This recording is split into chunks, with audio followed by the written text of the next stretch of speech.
let's talk Manchester United again. Let's go back to United.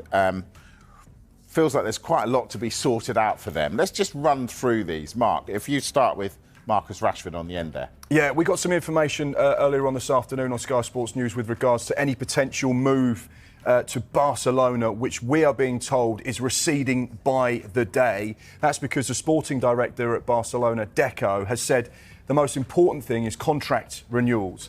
Now, we know that Barcelona are under really difficult financial parameters. They're struggling to register the players that they already have, let alone signing new players. So therefore, any potential deal would have to be something that suits them financially. And we know that Marcus Rashford is on huge wages, so therefore Manchester United would have to pay a big chunk of that to facilitate any move over to Barcelona. Obviously, it looks unlikely at this stage that anything could potentially happen, but we know that his representatives have met a number of clubs in Europe as they continue to explore any potential move to make in this January window. OK, James, we've already covered Garnacho. What about Patrick Dorgu here? Well, United's director of negotiations, Matt Hargreaves, was in Milan speaking to Lecce about a potential deal. We understand Lecce very unwilling to sell in this transfer window, but they're braced themselves for a bid from Manchester United. They're looking for something around £38 million. We think United's opening offer or opening exchange when they've been negotiating, they want to look at around £30 million top, and that including the bonuses. Left back is a real priority area for Manchester United in this window. I think if you ask Ruben Amorim, you can sign one player, one position in this transfer window. It would be a left wing back. They've had Diego Dallo playing out of position on the left-hand side. Tara Malacia is just regaining match sharpness after being out for more than a year. Luke Shaw not playing much football over the course of the last few seasons. They look unbalanced on the left-hand side. They need a left back in. That's a priority position for Manchester United. But Dorgu wants the move, we understand. Two other players United have made checks on, Tyrick Mitchell at Palace and Ryan Aït-Nouri at Wolves. But it looks like Dorgu is the man they really want in this transfer window. OK, and what about Anthony, Mark?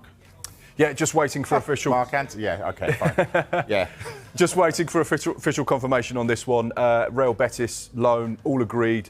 Just waiting for the final contract to be signed off and Real Betis to say, yeah, he's our man for the rest of the season. Can't beat a bit of Shakespeare referencing on the transfer show. All right, let's take a break. When we come back, loads to discuss. We'll talk Arsenal, West Ham as they close in on a striker.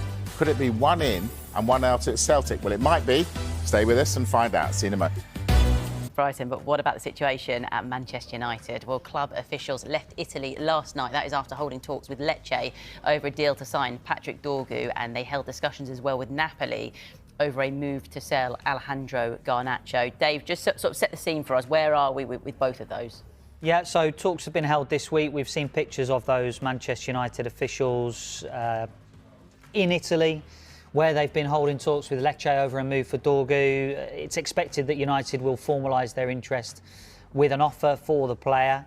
I think United were looking at an offer, or under discussion was around £30 million, and Lecce started off what they were looking for was around 38. So it seems like there's work to do in order to meet in the middle there. I think there's a little bit of confidence from United's side that they might be able to meet somewhere in the middle.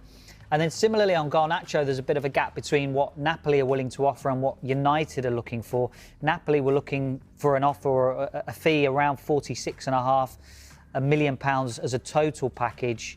United started off much higher than that, but I think their stance has softened a little bit in the last few days during those talks, and they've been looking for around £55 million. So again, work to do in terms of meeting in the middle on those fees. I think Napoli are also looking at alternatives. They're looking at Karim Adeyemi from Borussia Dortmund. So that's one to keep an eye on in the background if they can't, well, get things moving with Garnacho.